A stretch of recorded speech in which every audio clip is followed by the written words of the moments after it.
Here we are. It's Sunday morning. Coffee Talk Live. Hello, everybody. Good morning. Blessings to everyone. Let me get this coffee ready. I couldn't start the show without my ring, my pinky ring. Very important ring that I wear. All right. Where are we going today? Bank of Italy. We're going to discuss a couple of three things, a couple of bullet points, general conversation. Let's get this coffee ready. All right, settle in, settle in.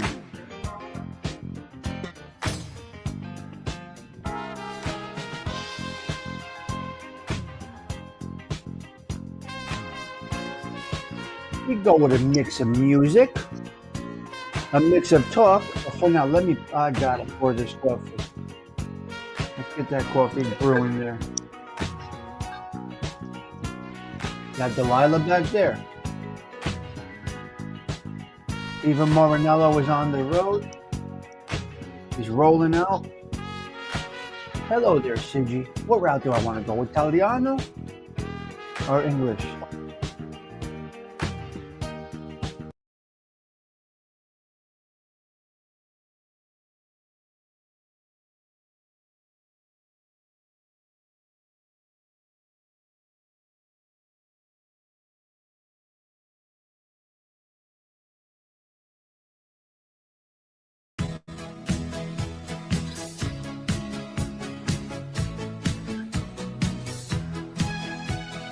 Here we go. A little Italian music for the morning, okay? Che confusione, sarà perché ti amo, è un'emozione che cresce piano piano, stringimi forte e stammi più vicino, se ci sto bene, Yeah, that's better. perché ti amo, io canto al ritmo, Yep. del dolce tuo respiro, We got it. We got you. sarà perché We're gonna do that Catholic minute for you. ma dimmi dove We're gonna do the Catholic minute early. ne frega, sarà We always do it on Sunday. First thing is the Catholic minute. si sa, sempre più in alto si va. Little Italian music this morning. Il mondo è matto perché Good morning, Underboss. Great to see you. Good to see you. sola canzone per far confusione fuori e dentro di te. Vola, vola si va, sempre più in alto si va. E vola, vola con me. Il mondo è matto perché se l'amore non c'è, basta una sola canzone per far confusione fuori e dentro di te. Ma dopo tutto, che cosa c'è di strano? È una George canzone. Kelly is there. Hello, Sarà bud. perché ti amo, se cade il mondo, allora ci spostiamo. Se cade il mondo, sarà perché ti amo. Stringimi forte e stammi più vicino. È così bello che non mi sembra Beautiful vero. song. Se il mondo è matto, che cosa c'è di strano? Matto per matto, almeno noi ci amiamo.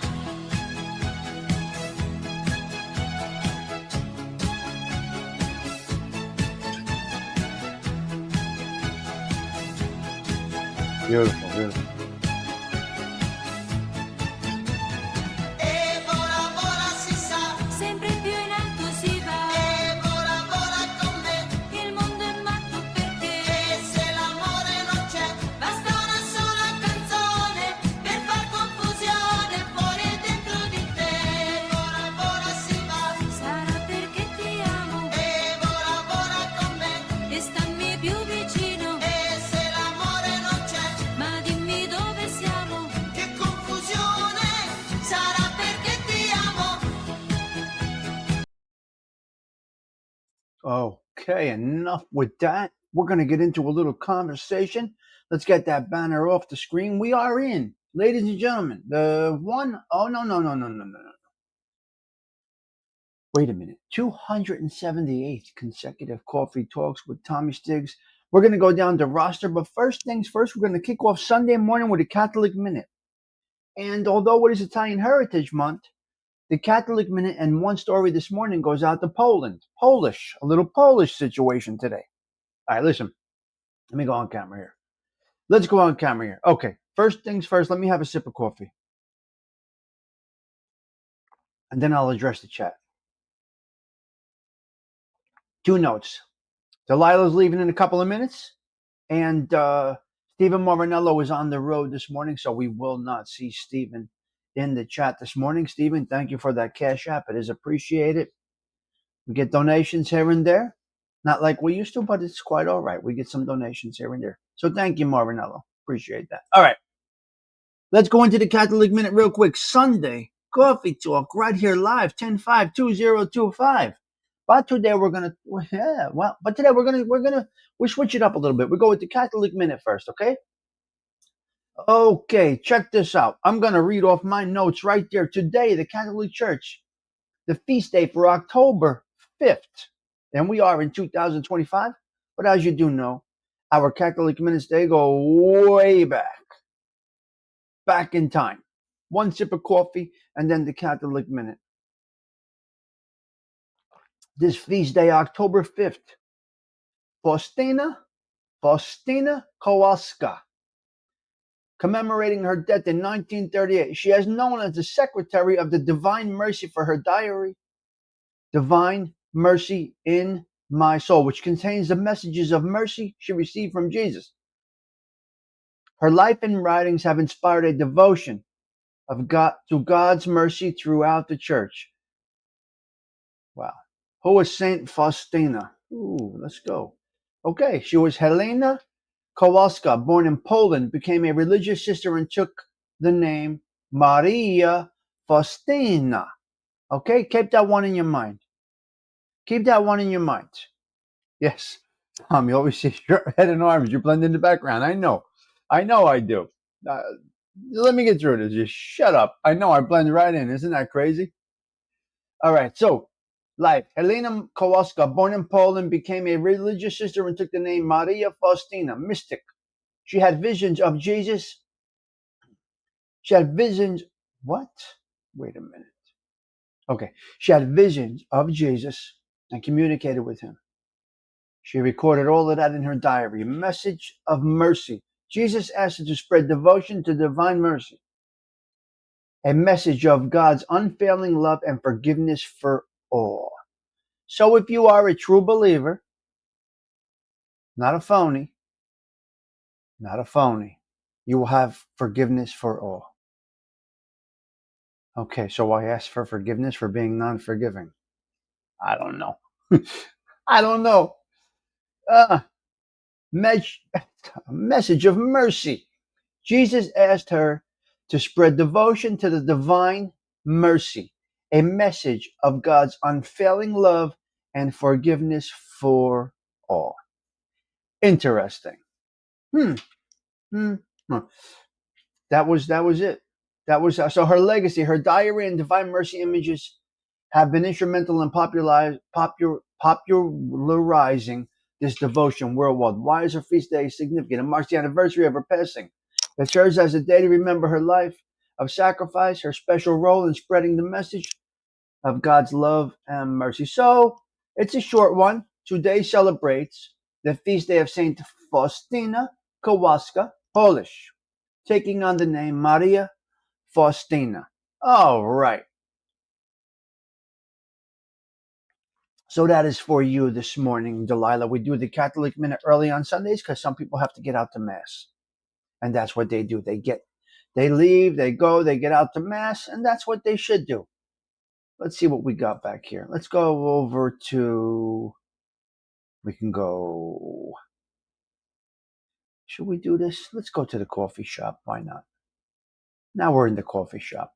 All right, now we're in the coffee shop. Let me get rid of this green right here. So I just wanted to do that real quick. Let me take this color out of here. You know, I don't like any other color except red. We'll minimize that. We'll fix this. And that was for you. We did it early. For Delilah here. Okay? Yep.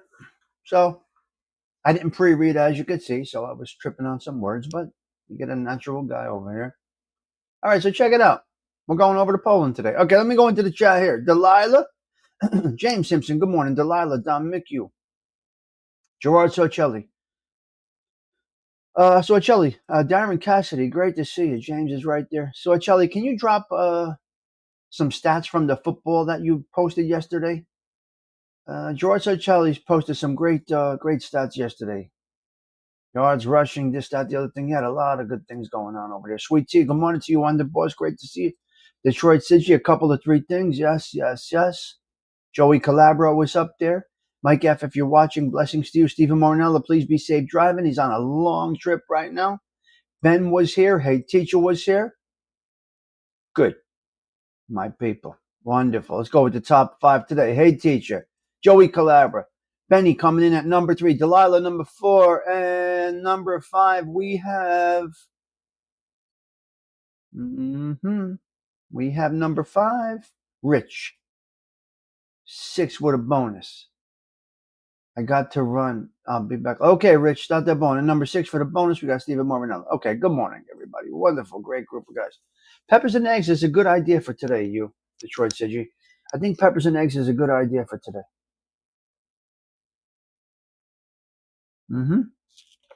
All right. 158 yards rushing. 158 yards rushing. Receiving 5. Solo tackles and 2 touchdowns. Kid dedicated the game. In Verona, whose daughter passed. Yes, not going to say her name. I know Joey's going through a tough time right now. It's crazy. It was kind of unexpected. We got the news the other night, Sorcelli. We got the news the other night. It was kind of unexpected. I mean, they took her to the hospital and then she passed. But we knew, obviously. So God bless her. So a local guy's daughter passed away, guys. A local guy's daughter passed away. His name is Joey. We're going to leave it at that. It's crazy. They were deciding what to do for the services. No flowers, this, that, the other thing. We saw everything yesterday, Gerard. The one picture of her giving the middle finger to cancer was brutal. The one picture of her giving the middle finger is the one that sticks in my brain. So one of our own, basically, you could say, lost a daughter. Very sad situation around here. The whole area. The whole Essex County. Right? When you're from Belleville, Newark, Bloomfield, Nutley, maybe, you have high school, Delilah. High school girl. High school girl. I don't know. How was she? 17? Sure. She graduated. No, she graduated last year. I think. Now we need Joey to shape up a little bit and get her shit together. 19 years. She graduated, so I remember that. 19. She fought it for about a good while. Caddy's good. She fought it for a while. Okay, Ben, no problem. No problem. So prayers out to Joey as he mourns the loss of his daughter around here. Tough situation. Coming from the eastern tip of Essex County, moved up to the western tip of Essex County. And may she rest in peace. Yep.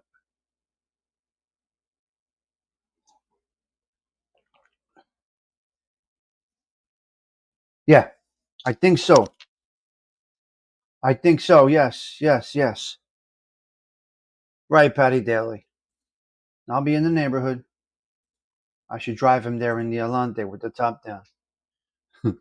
All right, let's get into a couple of 3 conversations before we get going. Had a weird day yesterday. I just want to tell you one thing, how life is so short that any of us can go at any moment. I was at a place yesterday. I look over, this guy bang, right on his back. Off his chair, right on his back. Eyes rolled up. Here's me looking over the guy. Dead eyes looking right in my eyes. I said, he's dead. He fucking had a massive heart attack. He's dead. He's dead. He's gone. Eyes. I can't unsee this yesterday. The eyes were looking right at me, rolled back. And I don't know how to do anything, CPRs, this and that. I don't know how to do any of that shit. Well, somebody kicked in. Chest compressions, this and that. He came to. He cut his head open a little bit on the back. So there was blood everywhere. The guy's eyes, I thought he was dead. Thank the Lord. Someone was looking over him. His wife was screaming. His daughter was screaming. And good Samaritans came in and they brought this guy back to life. Now, I don't know if he had a heart attack. I don't know if he fainted. I don't know what happened. But what a sight to see, guys. What a sight to see. Yeah. Yeah. What a sight to see that was. Ay, ay, ay. Mm-hmm. Yes, Sidgy, I hear. Yep. So that was my situation just for a couple of minutes yesterday. The guy did survive. So I'm not sure. I mean, what the hell, man? My point is this: you never know what could happen in a moment's notice. Mm-hmm. Mark Giglio. A moment's notice. That's right. Yeah. All right. So we did the Catholic Minute. I want to go into a couple of Italian things. Restored your faith and humanity when you see people helping others. Well, my son did it. Wasn't his time. My son did it on a plane. I told you a couple of weeks ago, maybe a couple of months ago. Florida in the RVs. Wonderful, wonderful, Brian Cavorsi. No cigarettes on a long road like that. No cigarettes for you on a long road like that, yo. But anyway, these are the things that happen that you never know what's going to happen from day to day. And we're going to go into a couple of Italian situations over here. Let me see. Yeah, we're gonna do the Italian talk right now. Let's get into this Italian talk right now. Here we go. What do we need this thing over here? Do we need this thing over here? I don't know if we need this thing over here. Do we gotta go with it? What? Yeah, maybe yes. It's the maybe. Tommy Stig Show in 3, 2, 1.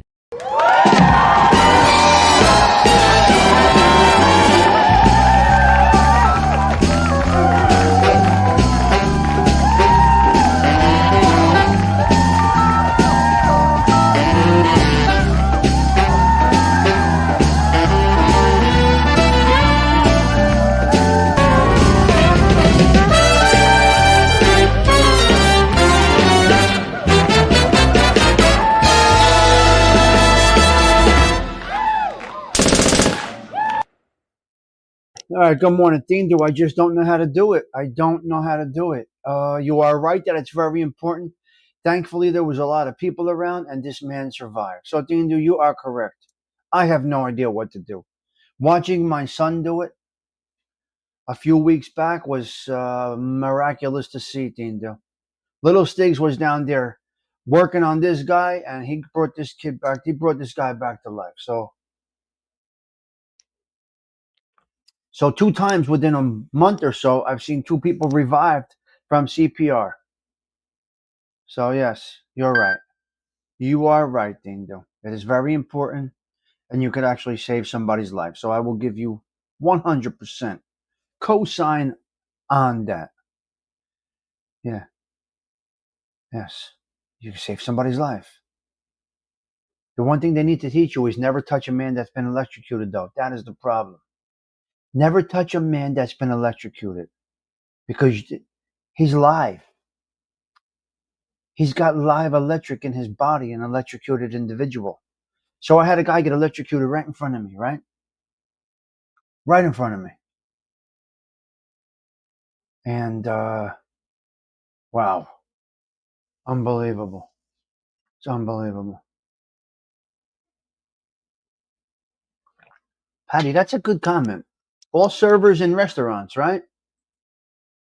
You're right. That's a great comment. I agree with that. That should be at the very basic the Heimlich maneuver. Huh. What a brilliant cast we have over here. All right, let's go into the Catholic Bank of America. No. Bank of Italy. Let's talk about money and the Italians, okay? Let's talk about money and the Italians on this 278th consecutive Coffee Talks with Tommy Stiggs. All right, we're going over to San Francisco, founded by a Mario Giannini. to serve immigrants and small businesses often overlooked by the traditional banks. The bank grew by expanding a system of branch banking and changed its name from the Bank of America, from the Bank of Italy to the Bank of America in 1930. November 6th. It was the largest bank. Key points to the Bank of Italy. Key points to the Bank of Italy. Founder Amario Giannini. Original goal to provide banking services to immigrants and small businesses that were excluded by existing banks, you see, because the Italians were kept down. Keep these greasy people down, is what they said. Keep these greasy motherfuckers down, is what they said. So Amario Giannini started up the Bank of Italy. Innovation. Giannini introduced a revolutionary banking system and issued loans on handshakes, famously helping to rebuild San Francisco after the 1906 earthquake. So in San Francisco in 1906, on handshakes, he started a loan shark. He started a bank. Name change. On November 1st, 1930, the Bank of Italy officially changed its name to the Bank of America. So, ladies and gentlemen, the Bank of America was first a Bank of Italy, giving loans to Italians that were being held down by the American banking system, all the American people, and they wanted to rebuild after an earthquake, 1906, and were denied any money because Italians were considered dishonorable by every part of the world, non-loyal, non-reliable, and they wouldn't do it. Okay, Delilah, have a great day, church. Have a great day in general. The growth. The bank's expansion included financing the construction of the Golden Gate Bridge during the Great Depression and helping the Hollywood film industry. You see that? Like I say all the time, you discriminate against Italians, you hold Italians down. What do Italians do? They build you a bridge. Never wavered, never gave in, never stopped, but never complained. There's no reparations. There's no asking for forgiveness. I'm sorry. There's no asking for apologies. Nothing. Just build a fucking bridge for you. Legacy. The Bank of America's history is marked by innovation and commitment to serving a broader range of customers, growing into a global financial institution. The Bank of Italy changed its name, like I said, on November 1st, 1930, to the Bank of America. By the time Giannini died in 1949, the formal single teller office in North Beach claimed more than 500 branches and $6 billion in assets. It was then the largest bank in the world. You see this? Do you see this? Okay, so that's how it works, Sigi. All right. But this was all done on handshakes. That's an interesting breakdown. Every dollar you deposit in the bank, they can borrow three of your money, off your money. We never needed reparations. Rose like the phoenix. You better believe it, Patty Daly. We don't play around, the Italians. Okay, here was my question. I got here. Here was my little bit of extra big bones. This is my little bit of extra research in this because I was intrigued how somebody can loan out money on a handshake. The Italians back then had no collateral except their handshake and their word.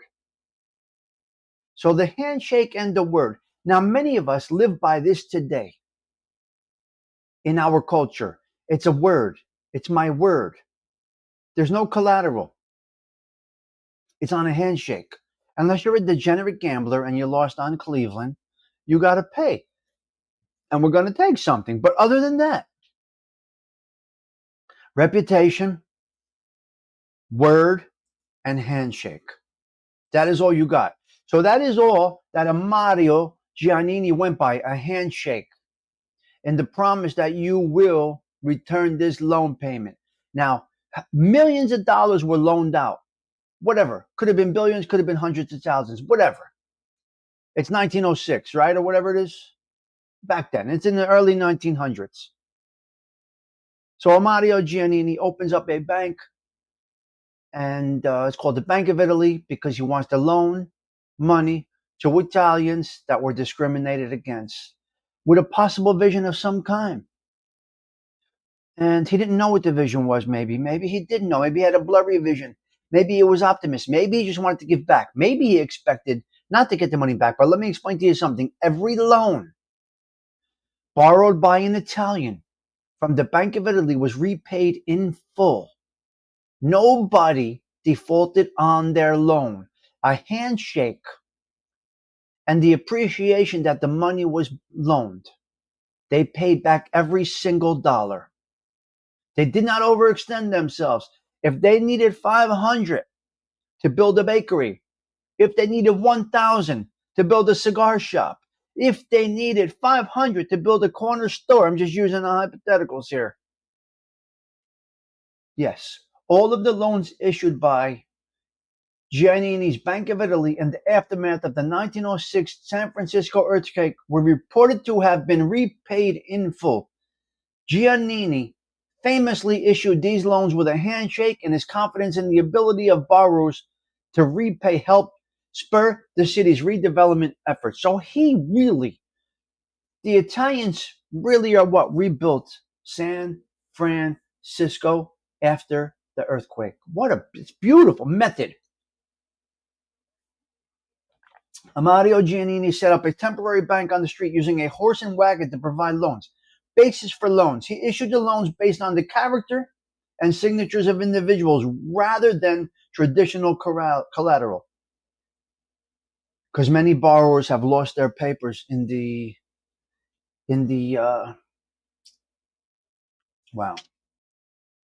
earthquake. Outcome. He famously declared that every single loan was repaid, which greatly helped the city's rebuilding efforts. Okay, so that is where you go with the money part. That's where you go with the money part. Was he a loan shark? Was he a loan shark in the beginning? Did he turn loan sharking into a business that's still around today from the 1900s to the 2000s? It's unbelievable. It changed everything. The Federal Reserve is not a government entity. It's a cast of characters who created the central banks. Right. Now, listen, I don't know where you're from, but where I'm from, we have local loan sharks. We have loan sharks. Now, I'll tell you this. Having been a former loan shark, which is a wonderful business, having been involved in loan sharking, which was one of my favorite aspects of knocking around, I guess you could say, I knew when I'm loaning money to a degenerate gambler what my risk was. So whenever I loaned out to a degenerate gambler, I tried to keep it low, because there's a chance he's going to try to beat me, right? Because they're degenerates. They borrow 500, they borrow 1,000, they borrow 10,000. They got to pay the juice every week. 1, 2 points, 3 points, 5 points, depending on what it is. I did 3 points a week on a payment, 5 points a week on the juice. That was me. That's the way I ran my book. So that's just how I did it. 5 points a week on a wait, called it a wait. Interest only, and 3 points on a payment. So if you borrowed $1,000 from me, $130 a week for 10 weeks, in 10 weeks I made $300. If you borrowed $1,000 from me, 5 points a week, $50 a week, nobody's going to bother you. Pay that wait, $50 every week. That's what I did, Big Bones. I didn't do anything wrong. The streets needed money, and Tommy Stiggs was here to lend it out. What are you going to do? It's a loan shark in business. Now, would you call him a loan shark? Would you call him a loan shark? See, I like loan sharking more than I like gambling, because I would borrow the money at a point from the guys, whoever. I would get the money from. They would give me the money at a point or 2 points. They said, "Here, take 10,000, pump it out, give me a point, give me 2 points, depending on who it was. A couple of different people that I used. They said, one guy would say, "Give me a point. You got 50,000 out with us. Give me a point." Right? Hello there, Matty Marino. So I would get one guy that would give it to me for a point. Here, take 50,000, put it on the street, give me a point. I get another guy would say, "Here, I got 30,000 floating, give me 2 points," whatever it was. Yeah, 300 a week, so 200. It all varies. So you do it however you want to do it. My point is this: do you think Mario Giannini was a loan shark? Or was he just, what do you call this? He saw something, a way to make money, and that's what he did. Mhm. These payday loans shrinked the market for a loan shark. Absolutely not. They did not. Nothing hurt the businesses on the streets. I don't know where people get this from. Bookmakers are hurting because of illegal gambling. It's not true. It's definitely not true. May took a little bit of a hit. James Simpson, let me explain to you something. Nobody wants anything to do with their name in a system. So they'll go to a guy at the club or whatever and ask for a Gino. That's all these payday loan places are. But okay, they're providing a service. So just like the creative mind of Mario Giannini starting the Bank of Italy, later becoming the Bank of America, what happened? What happened? So, Sigi, would you call him a loan shark? I don't know if you call him a loan shark. So Mario Giannini is one of our Italian men spotlighted on this the 5th day of the month. Big Bones. You agree? Yeah. It didn't really hurt much. Listen, I wouldn't be in the bookmaking game right now, I could tell you that. Loan sharking? 100%. I wouldn't do it now because I ain't going back to jail. But loan sharking, that's the business. The benefit of a bookie is he can loaning and betting on. Yeah, there's nothing on record. Banks are legitimate loan sharks. Yeah. Well, live your life to not need a loan. There's a good way to avoid that, James Simpson. Wait, Don Mickey. Wait. Who put that? Okay, Don. There's a great way to avoid that. Not needing the banks. Have a little discipline. Live within your means. You got to understand something. You know that housing market was born from the banks. You do know that. We're going to dip into this a little bit. But the housing market came from who built the first houses? Go ahead, check it out. The banks did. The banks own you. You don't own your house. Default on your taxes for 2 months after your house is paid off. You're out.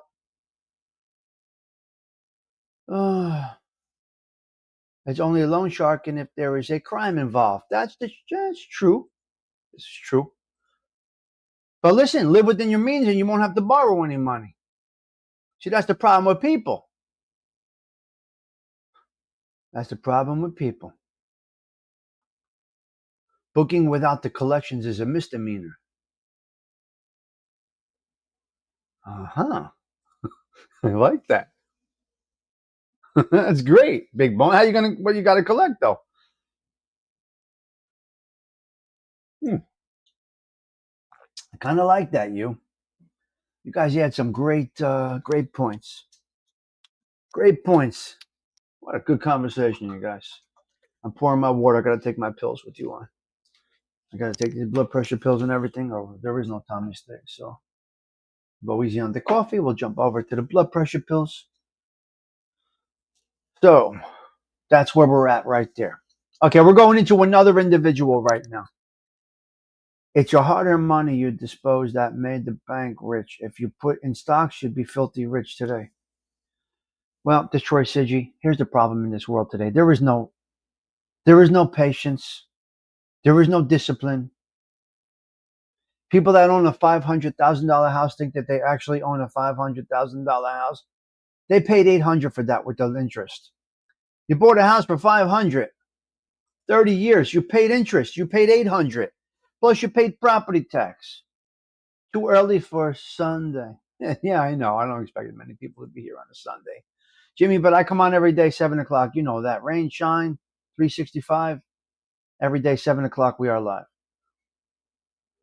Yeah, people should live within their means. Housing was created for the banks, not for the people. Look it up. Look it up. The first house was built because the banks... You see, Mario Giannini, he lent money on a handshake with interest. He lent money on a handshake, right? Then the bank said, wait a minute, we don't trust these people now. We need collateral. I'm going to build you a house with some value. Then I'm going to loan you money on the value of that house. You default on the loan, I take the house back. That's where it all came from. That's where your housing came from. Well, some people might say homes are a money pit. It's hard to say, Detroit City. If you could buy a home that needs nothing, if you could get a 15-year mortgage, buy a home that needs nothing, I mean, it's structurally sound and everything works. If you can get out without putting a dollar in for now, people won't be disciplined for 15 years because they can't afford a house for 15. They really listen. These people cannot afford where they live. Many people cannot afford the houses they live in. You're getting a 30, 40-year mortgage, man. What are you doing? What are you doing? So you go with my personal opinion. A young person starting over, buckle down, find a decent home, 15-year mortgage, try not to put a dollar into that house for 15 years. Then you got something. 15-year mortgage, no 30, because you can't live where you're at. Well, big bones, then why do you need this house? Right? You think about it. My parents in 1969 borrowed $1,000 from my uncle on down payment and paid him back no interest. There you go, Patty Daly. Well, then it's not meant to be. If it's not meant to be, you don't pull the trigger. I'm sorry. But what I would also do, starting out today, is I would buy an investment. You see, people think the American dream is getting that house in the suburbs with chirping birds and in-ground pool, this and that. Your sister's ass, no. Oh, yeah. New house, new car, new furniture, and then they lose their jobs and they're like, well, how can I survive with this lifestyle? Because you done dug it in, thinking you're invincible. Not everyone should own a home. Now I'm handy. I never have to call anybody. That's different. I don't have to call anybody. Do I think overall a home is worth it? I'll go with yes. Yeah, I'll go with yes. Not everyone should own a home. This is true.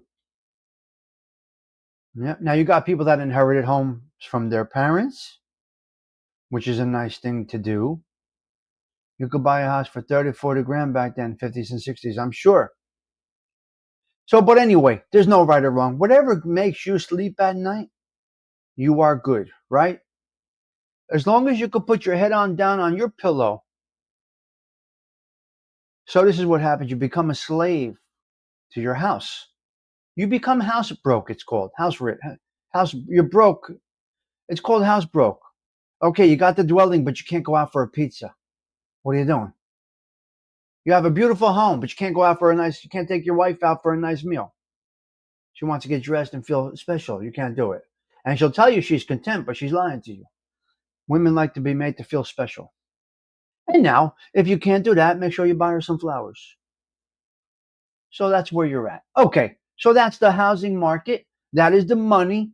God bless the Bank of Italy for turning it into the Bank of America. The system got corrupted by housing. Yep. Yeah, Big Bones. It was wonderful back then. Naples in Florida. Everything's expensive now. What do you consider expensive? What do you consider expensive? You're talking in your job. If you talk to a billionaire, a $5 million home in Florida is not expensive. If you're talking to general working people like most of ourselves here, you're saying it's expensive. So what makes something expensive? Expensive is a term based on your income and your means. It's a dumb statement. That is expensive is a dumb statement. The dumbest statement. I'm not saying you're making a dumb statement. I'm saying think about the statement of that's expensive. If you have 500 billion, a $1 million Rolls Royce is not expensive. right? If you make $1 million a year, a $10 million dwelling is expensive. If you make 20,000 a year, it's all up to you. Yeah, you can't say it's expensive. It's not expensive. Yeah, it's a great story, Hey Teacher. The Bank of America is an incredible story. It really is. It's an incredible story. Now, I don't know if any of you guys knew about that. I don't know if any of you guys care about that.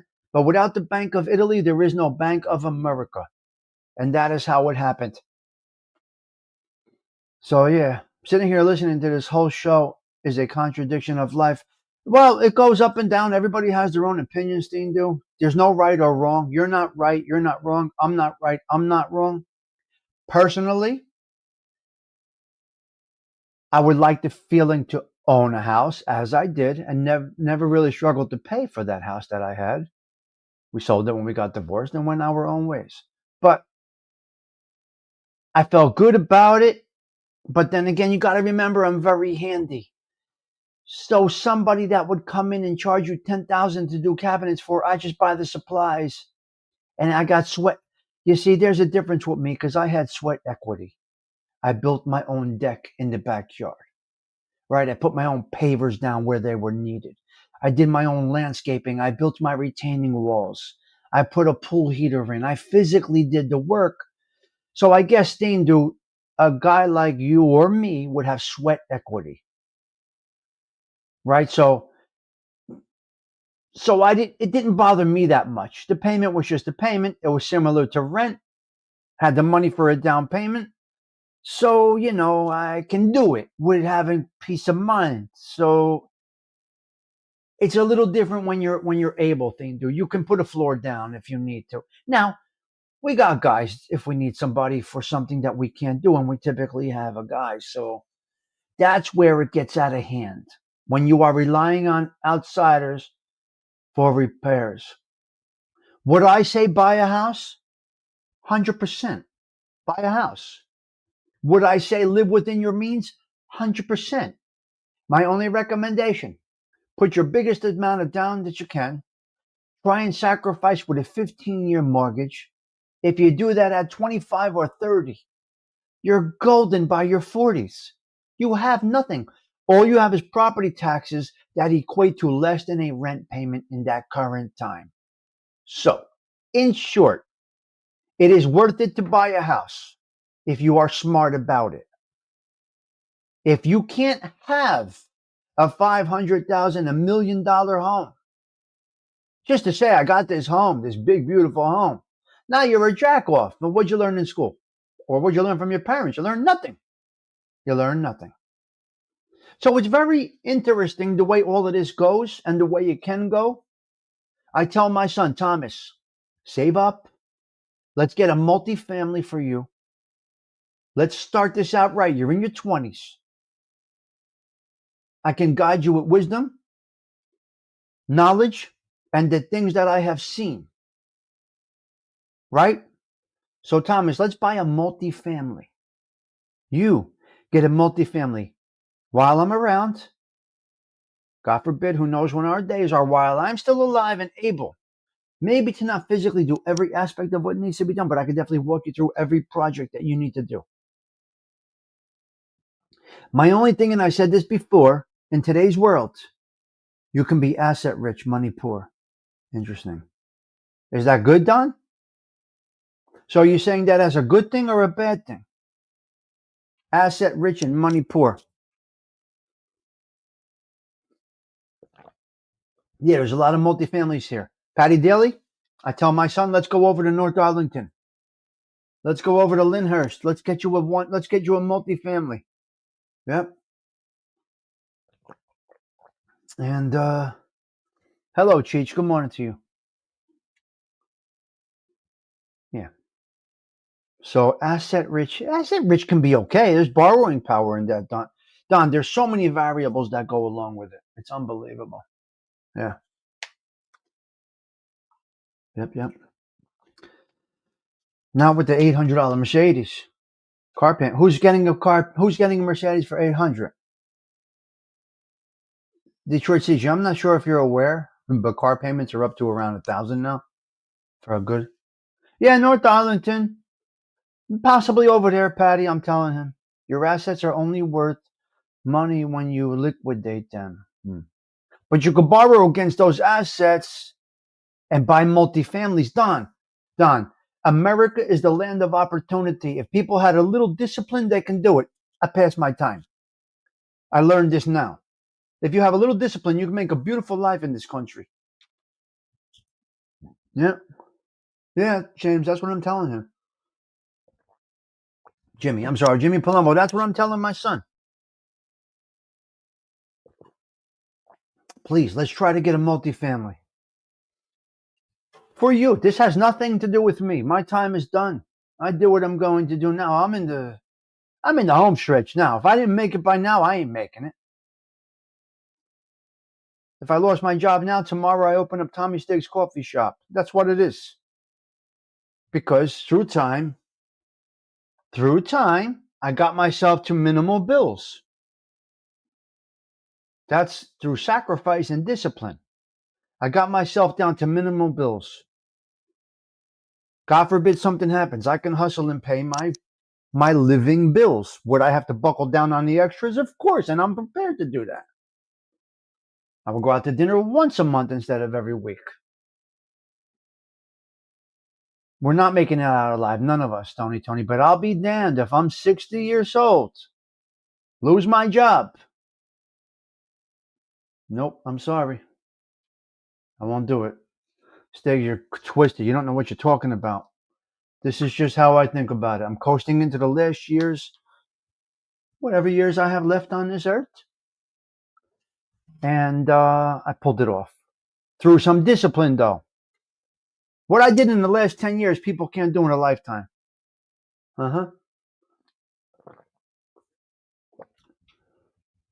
It's total discipline. It's very, we know it's very hard to do.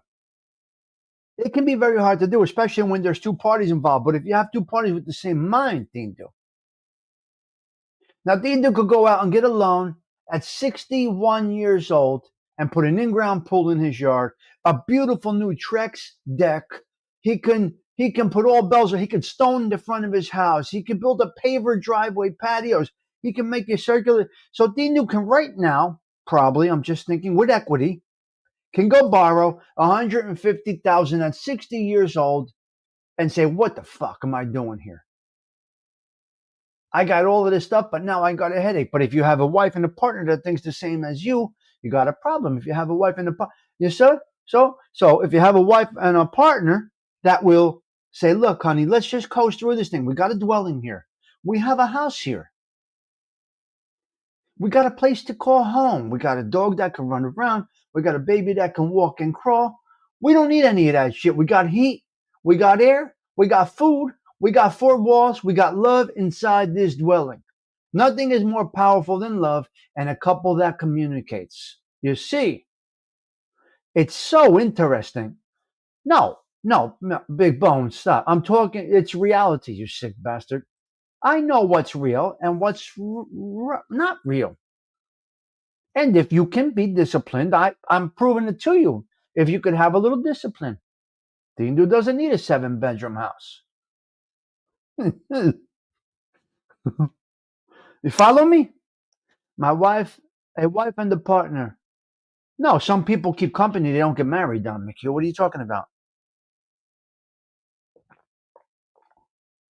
Some people never get married. They live together. I'm talking in today's world. What do you want me to tell you? I'm not saying I'm okay with it, but I know couples that live together. They don't get married. I'm not okay with it, but it's what it is. Okay, we're powered up. All our vitamins are taken. All our blood pressure pills are taken. We are good. So that's where we're at. That's the talk on that. We're going to go over to cancer right now, okay? I keep company, but never mind. And I do what I do, Stoney. You know what I got going on over here. Patricia, Patty Daly, you know. He's a jerk off. He is an absolute jerk off right here. Listen, as crazy as I am, I know what's right, what's wrong, what could be done, what should be done. And I'm just trying to guide my kids in the right direction based on the wisdom that we're talking about right now. Now, I learned things from you guys. Continued education builds value and equity in yourself. All of you old people think you know everything. I don't know shit. Like I just said to Thindu, Osada, shut up. I said I could be right, I could be wrong, and a lot of it is based on opinion. Just trying to give people the idea of what peace of mind in life is. There is no right and there is no wrong. Because I toy around with the idea. Do I go buy a little something? Do I go buy a little something now at 56 years old? Do I go buy something now? And I can, but do I? No. Do I keep the little nest egg that I created for retirement? Do I dip in and take a down payment and buy something? It's very hard to, but as long as you're comfortable every day with whatever you do. There are critics out there. I've been called a failure because I don't own something by other content creators, actually. A failure. I have nothing. I've done nothing in my life. I've been called this. Yeah.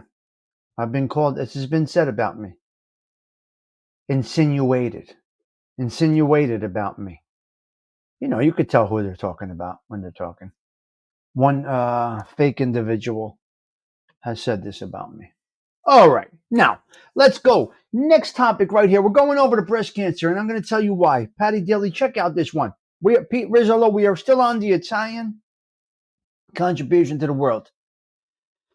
As we dip into Italian Heritage Month, we're going over to Milan, Italy. Umberto Veronesi, an Italian oncologist and minister of health, former health minister. Osada, get this right. Former health minister of Italy. And a senator widely respected for his work on preventing and treating breast cancer has died. His foundation said he was 90. Veronesi's foundation announced his death late Tuesday, saying his final message was one of encouragement to continue because the world needs science and reason. His work on cancer research led him to vegetarianism and fasting, subjects on several books he wrote. He also promoted a conservative approach to treating melanoma adopted by the World Health Organization. So here's what I know more about this guy than I have noted here, okay? I have more about this guy. Just take a look at this guy. Listen to me. I'm talking now. Shut up. Listen to me. Take a look into this guy, Umberto Veronesi. His approach to breast cancer. Now, I have lost people to breast cancer. Very sad deaths I've seen.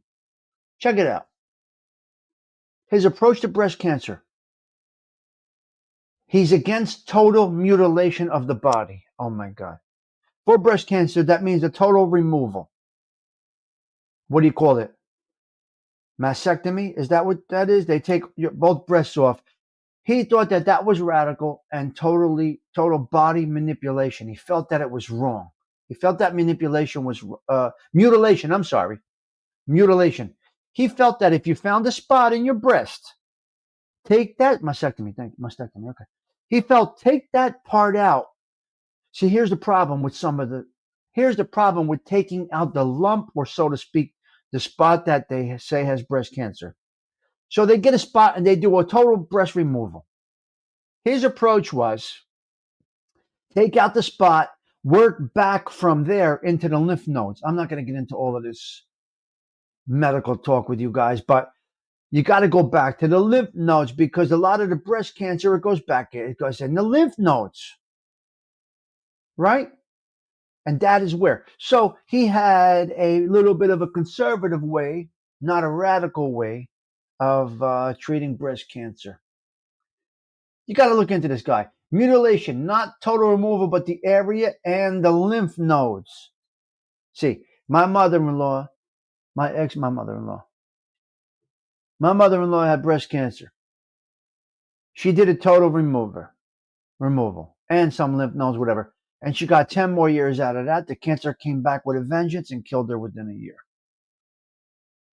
So look into this guy. He made some serious, look into him. He did some serious stuff, excellent stuff with So that's where we're at. Umberto Veronesi in Italia, oncologist and senator, metastasized. Yeah, Joey Doe. And it just went right through her body and it killed her. So God bless everybody that has the breast cancer situation. God bless Italiano Umberto Veronesi for his research and his desire to really, really dip into this. This was a good man that made a mark on the world. So today we got two people that made a mark on the world. Number one, hit subscribe if you like the vibe. Number two, yes, we have Mario Giannini, who created the Bank of Italy and in 1906 lent loans to Italians on a handshake to rebuild San Francisco, eventually financing and helping build the Golden Gate Bridge and rebuilding San Francisco. Other than this, his bank, San Francisco, would have never recovered from the earthquakes. Okay?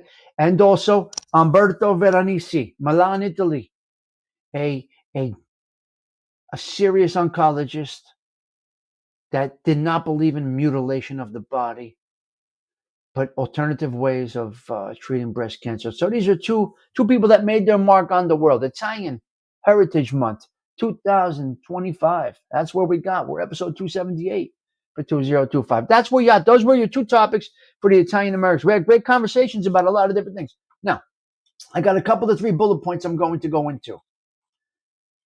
Yankees, Jets, and Giants.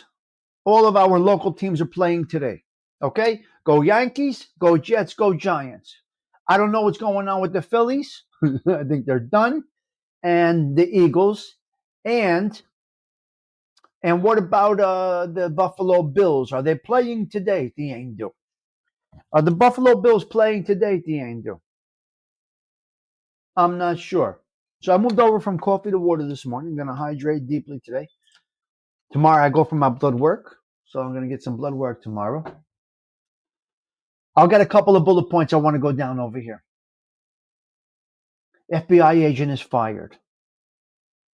Listen to me. I want your full attention for the bullet points. Now, if you are a watcher or if you're not a watcher, hit subscribe. You're going to love what we do It's the here. Tommy Stig Show in 3, 2, 1.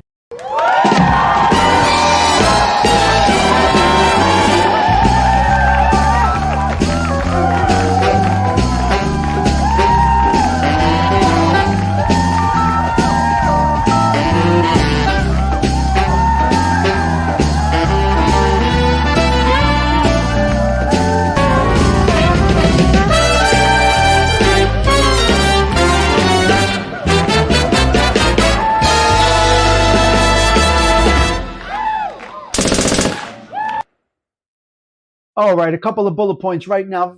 FBI agent fired for his pride. He had a pride flag in his office. Fired.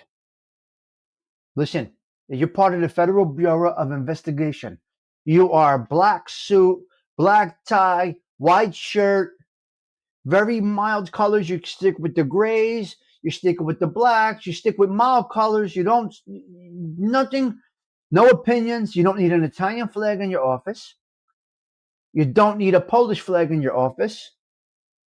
You don't need a pride flag in your office. FBI agent fired.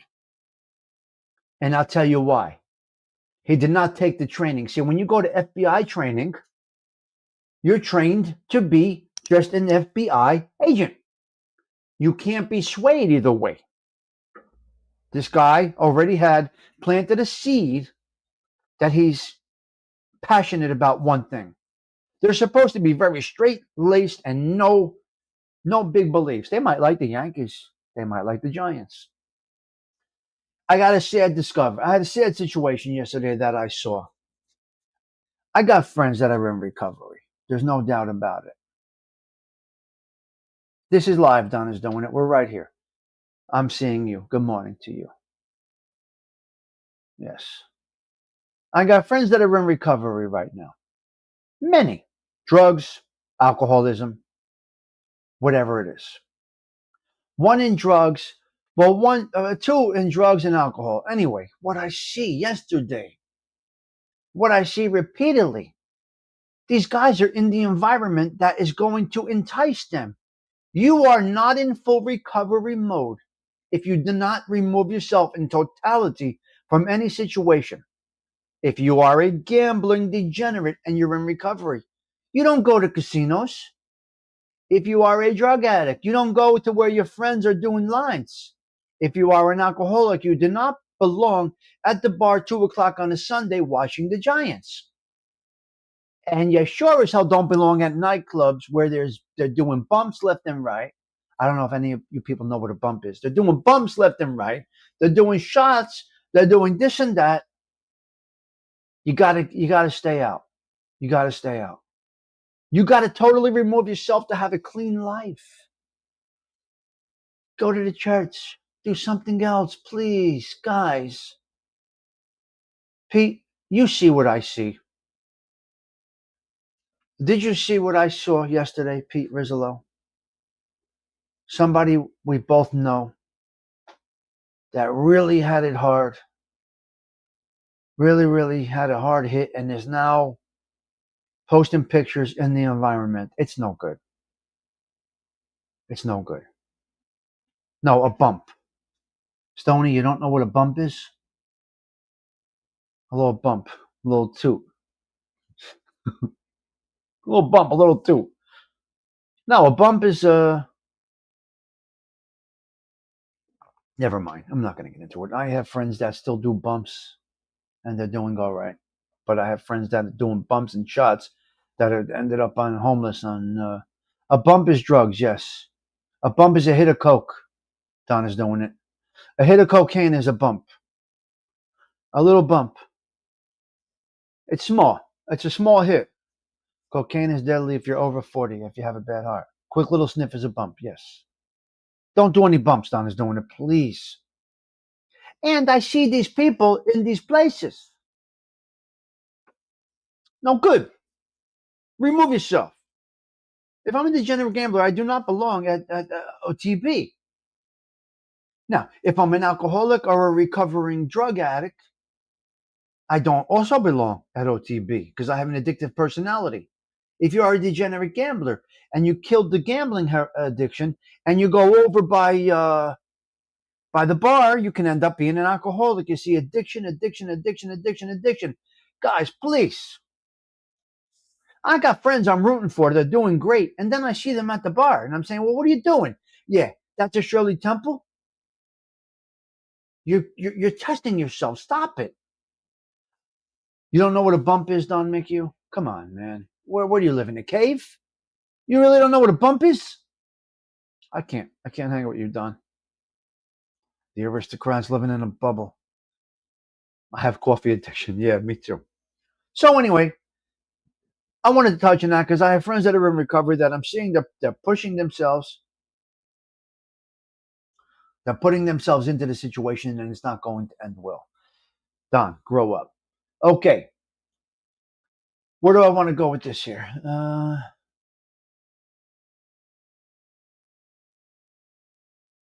Okay. All right. I'm going to talk about this real quick. Your meatballs are rolled? Yes, Patty Deli. We use the new sauce now every Sunday that we made this year. We use the new sauce. Everything is built. Let's talk about this real quick. A house is built. A gym is built. A church is built. YouTube is built. Brothels are built. Casinos are built. Restaurants are built. Crack houses are built. All these things are built, but all they are things that are built. You got to go into that thing, and it's all you. Donna's doing it. YouTube is built. Right, Sorcelli? The football field is built, Sorcelli. Look what happened on the football field with Sorcelli's son. Right? Why would that make me proud? I don't know Gerard Sorcelli's son. But I do know we came up in the same type of way and the same type of area, same areas. So when we see one of our sons do well, we feel a sense of pride like, wow, the direction we could have gone in. And look what our kids are doing.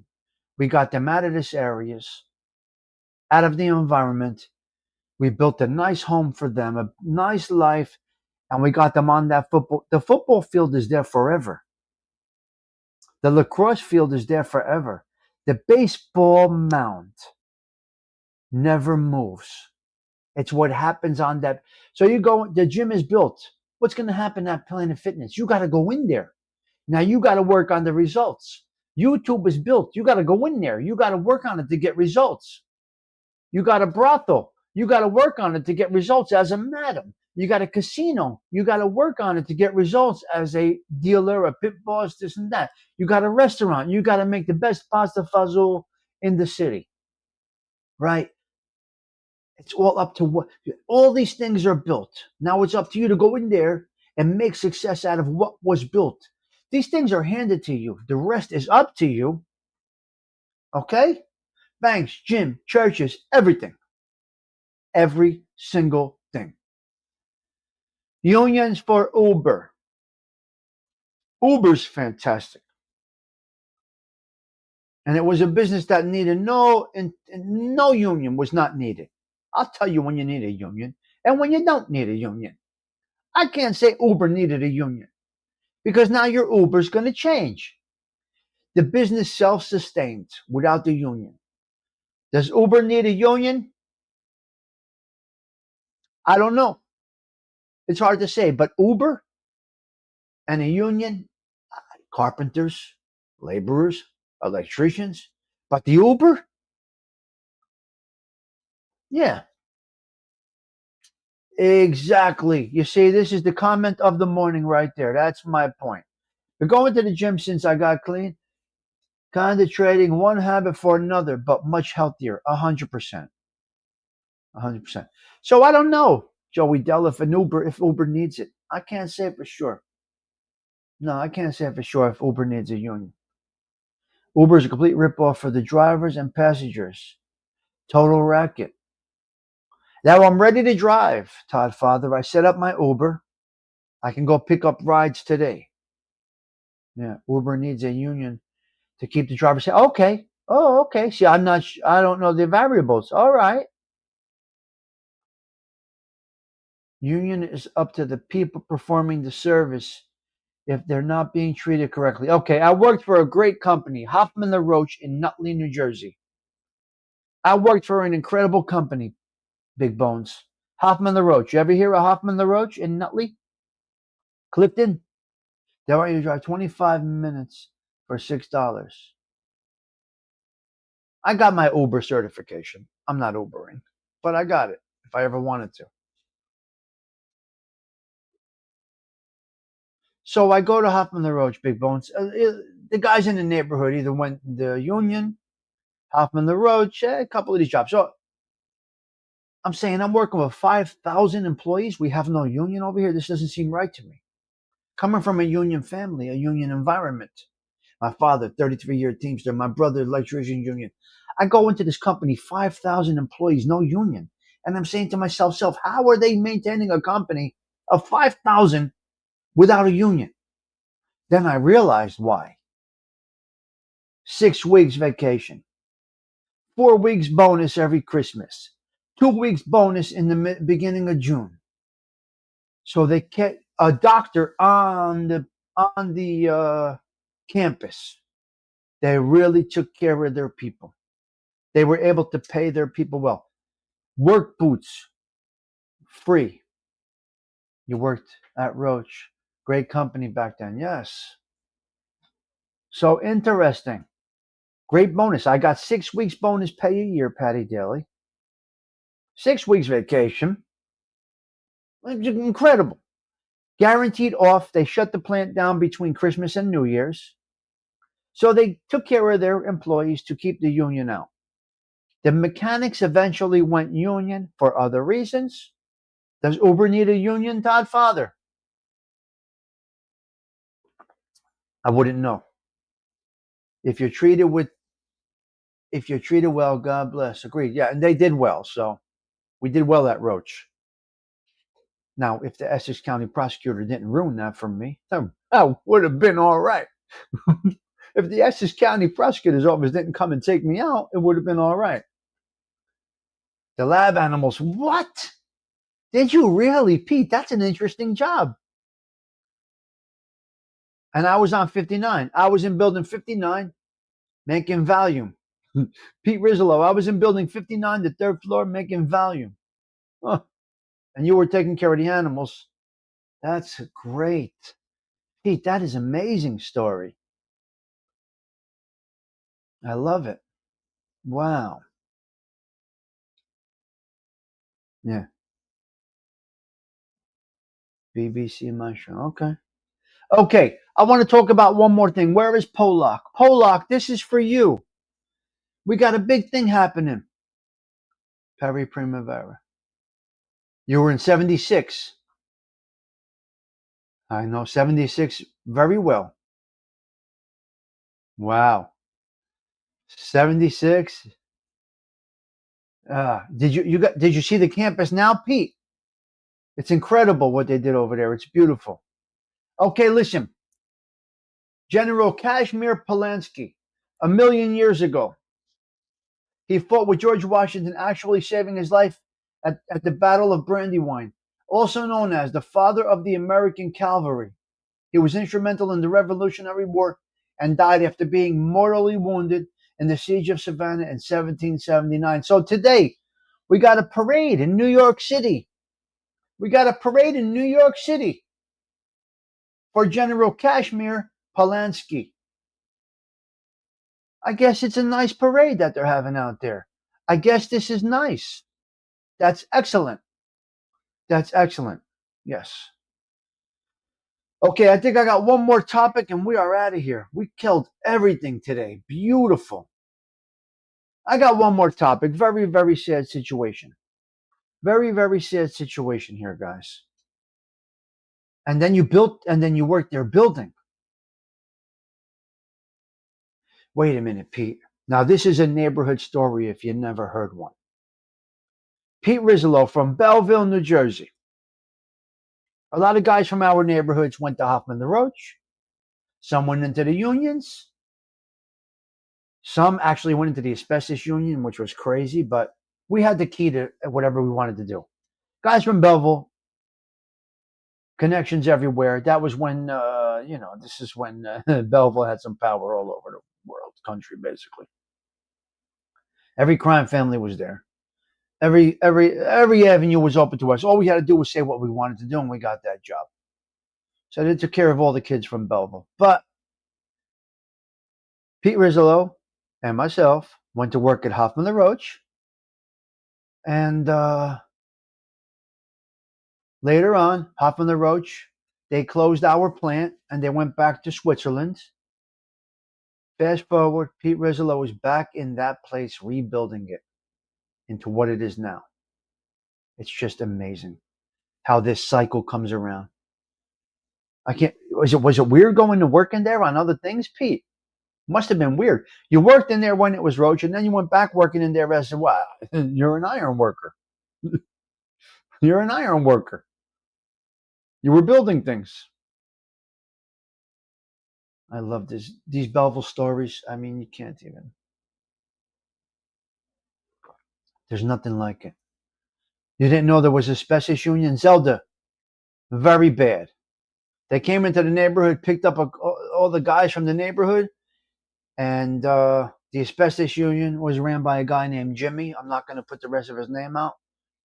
But the asbestos removal union, it's wild. Definitely weird.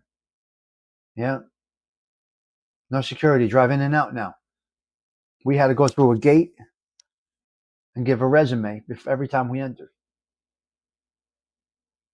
Yeah, a guy named Jimmy from my neighborhood controlled the asbestos removal union. Jimmy, his father, and Jimmy Sr. They both died of cancer from the asbestos. Good morning, Toro. But I said no. I was one of the kids that said, no, I'm not going to remove that poison. No. Because there was a boom there in the late 80s. In the late 80s to remove asbestos. Early 90s to get the asbestos removal. Yeah.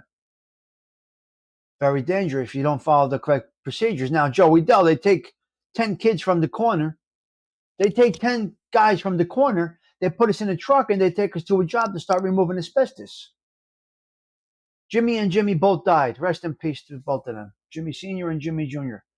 Now look it. I'm not going to mention last names. But very influential individual. You know who I'm talking about, Pete Rizzo? Lived across from Belleville High School, the exit, right there. Black Lincoln town car. Remember the black Lincoln? Big Jimmy used to drive. Black Lincoln town car. They were loaded from the asbestos union. But if you drove out of the tennis courts, Belleville High School, right across the street was where they lived. No, I know it's not good, Joey Dell. Yeah. So God bless both of them. I can't believe Jimmy was such a big guy, man. And the cancer just pulled him down to zero. Very sad. Yeah. Good money, but very dangerous. Right. But now, Toro, you can do well now. I mean, you wear an asbestos suit, they call it, to go in and work on it. I refused it. I wasn't interested in doing that. I really wasn't. I had my mind on bookmaking, loan sharking, and working at Roach.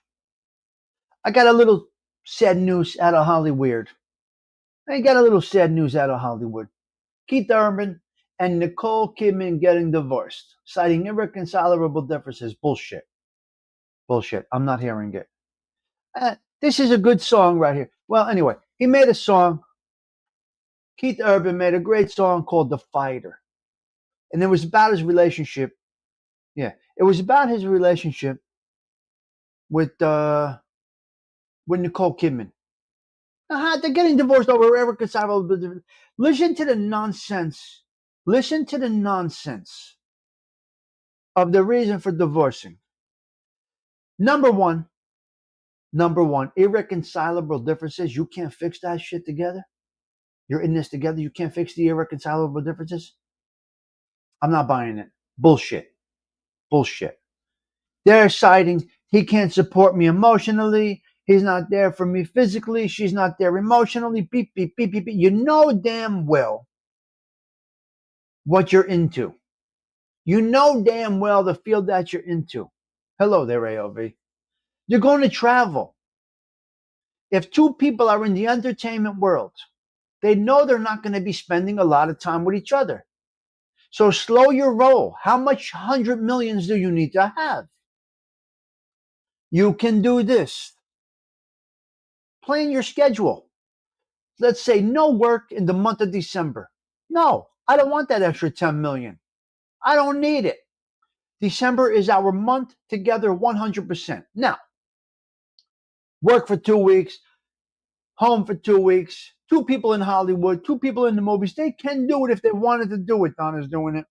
They can do it. But they choose not to. The business had them growing emotionally and physically distant. Money got in the way of life. This can be avoided with a mix of work and family time. Listen to me. You marry somebody. You know what they do. You marry a wise guy. Is he going to have a gumada? Maybe he'll have a gumada or two. But then if he gets that, yeah, right. So there you go. That's where you're at. I just felt like it was sad news coming out. Keith Urban is a great entertainer. Great entertainer. Keith Urban is great. And that song is incredible. That song is absolutely incredible. You got to check into that song.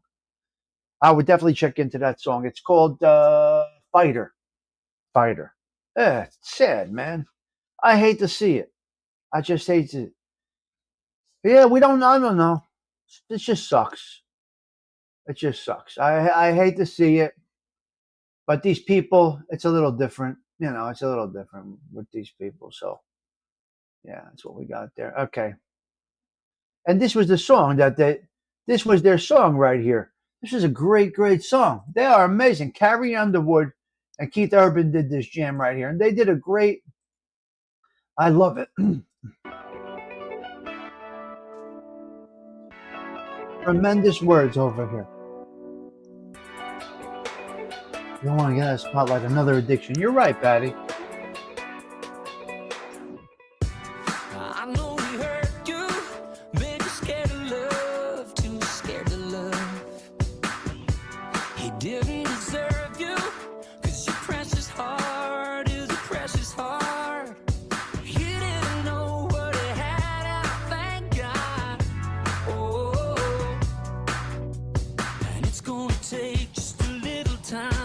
gonna see that I was born to love you. What if I fall? I won't let you fall. What if I cry?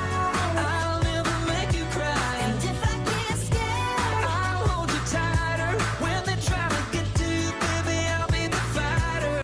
So that's the story there. That's the story there, Fighter. It's a great, great song. A great, great song. It is a good one. I feel bad. Because I like him. But was he a douchebag? Who knows?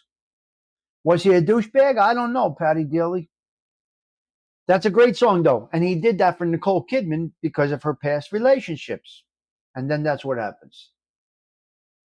All right, guys. I think we're going to wrap it up on that. We went through a lot of different things today.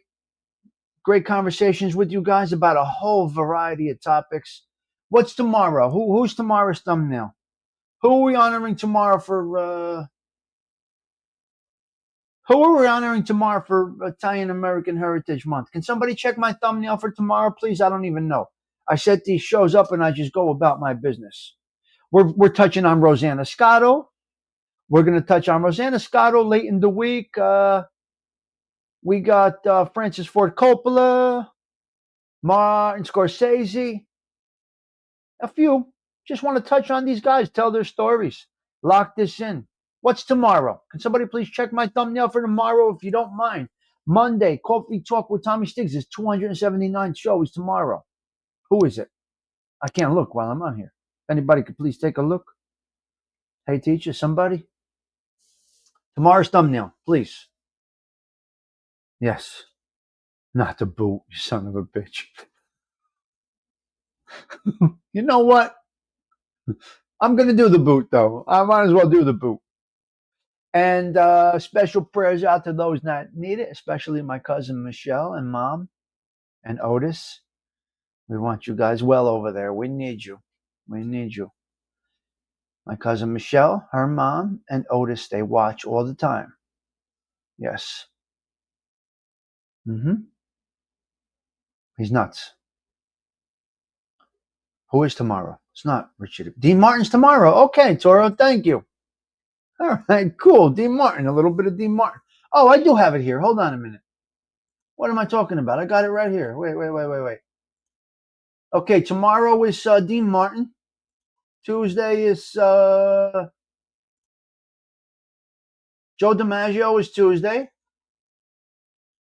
Wednesday, Francis Ford Coppola. Thursday, Martin Scorsese. Friday, I think, is Rosanna Scotto, if I'm not mistaken. Where's Friday? Where's my file? No, I didn't do Friday yet. I think Friday is Rosanna Scotto. Yeah. Maybe I'll do it. Yeah, I'll do some gangsters. Why not? He made a positive impact, Detroit Siggy. He made some positive impact. There's no doubt about it. Yeah. I think I'll do Richard the Boot if you want. We could definitely do that. We could do some gangsters. It's no big problem. Some gangsters also made positive. Ralph Macchio? No Ralph Macchio. Sonny Bono, Cher, Madonna. We got a lot to do. So you know what has happened. Oh, we have Ariana Grande. We're doing Ariana Grande. I think she's next Sunday, I believe.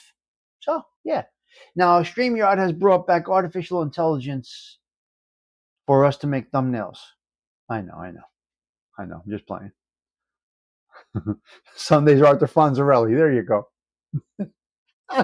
You sick. You are sick. Oh, I can't. My God. Tesla? We can do Tesla? Okay, thank you. We got enough for the month. So here's what happens, guys. We do October, Italian Heritage Month over here.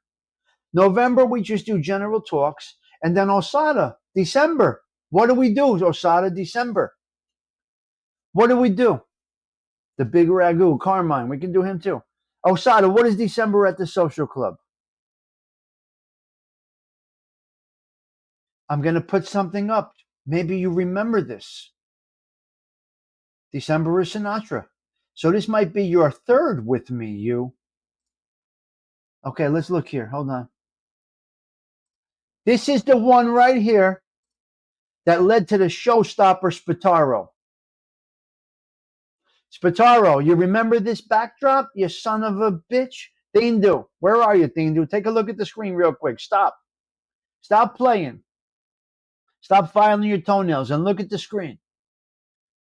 Do you remember this, Osada? This was the backdrop when the showstopper Spataro jumped in, and I had to take down this background. That's what it is. I can't. All right, now let me take off of this and show you something cool. Visual effects. And there you go. We're back to normal. And look behind us. Taylor Ham. Taylor Ham. Okay? You believe I still have the backdrop that he stopped the show with? I can't. I can't with him. I can't. All right, listen, we're going out with a 2-play on the way out. We're going out with a 2-play on the way out. We are wrapping up the 278th consecutive Coffee Talks with Tommy Stiggs. You got a 2-play from Sarah Collins coming up, all right?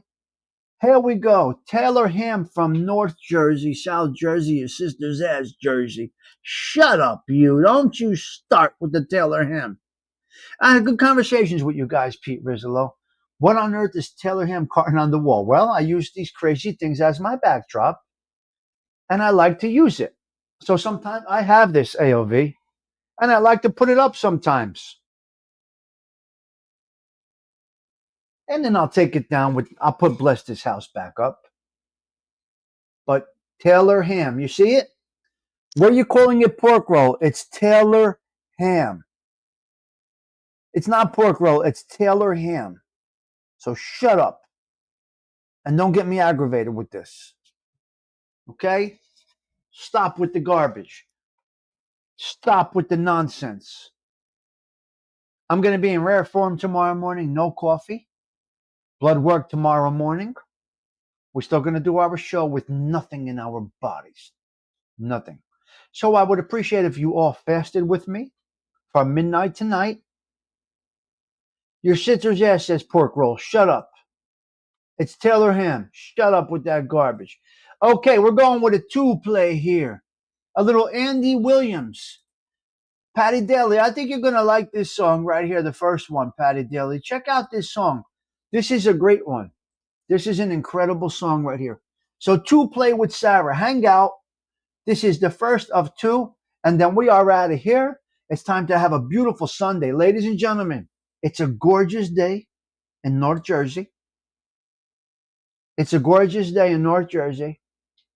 And I'm going to do some cruising around in the Fleetwood or whatever, Brougham, whatever this car is. And here we go. Here we go, guys. I eat every 6 hours. It's good. Look, I just have to, I got to do it for blood work. Not fasting for a diet. Patty Daly might have left. Sweet tea, yeah. Taylor Ham is overpriced. You missed the whole part about finances before, ALV. We educated people here. Yeah. Okay, let's go. Song 1 of 2. Later.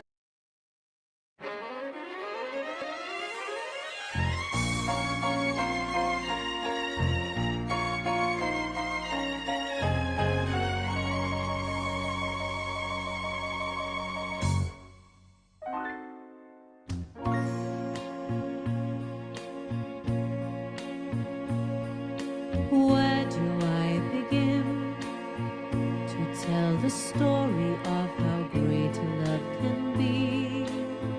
The sweet love story that is older than the sea. The simple truth about the love it brings to me. Where do I start?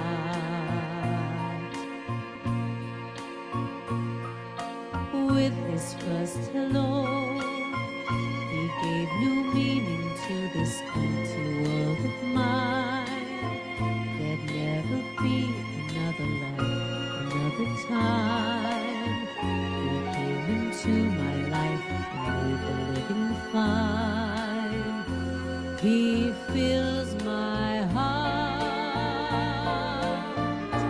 He fills my heart with every special place, with angel songs, with wild imaginings.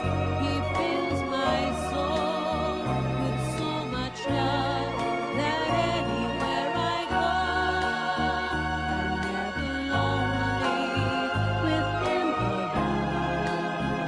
Who could be lonely? I reach for his hand, it's always there.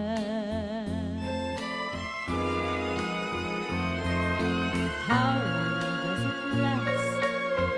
Can love be measured by the hours in a day?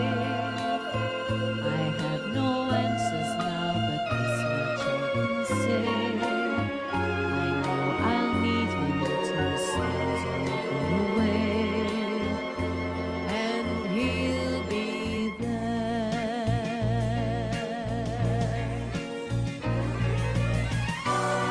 How long does it last?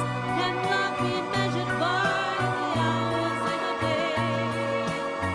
I have no answers now, but this much I can say.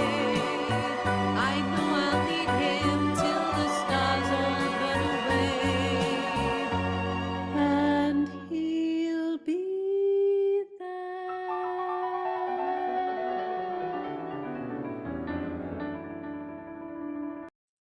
All right, song 2 up right now. Here you go. Song 2 up right now. Tommy Stiggs wishing you all well.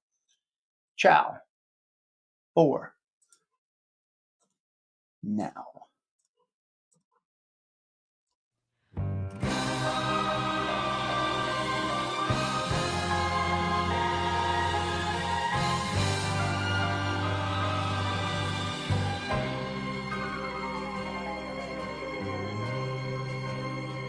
Speak softly, love, and hold me warm against your heart. I feel your words, the tender, trembling moments start. We're in a world, our very own, sharing a love that only you have ever known. Wine-colored days warmed by the sun, deep velvet nights when we are one. Speak softly, love, so no one hears us but the sky. The vows of love we make will live until we die. My life is yours, and all because you came into my world with love so softly, love.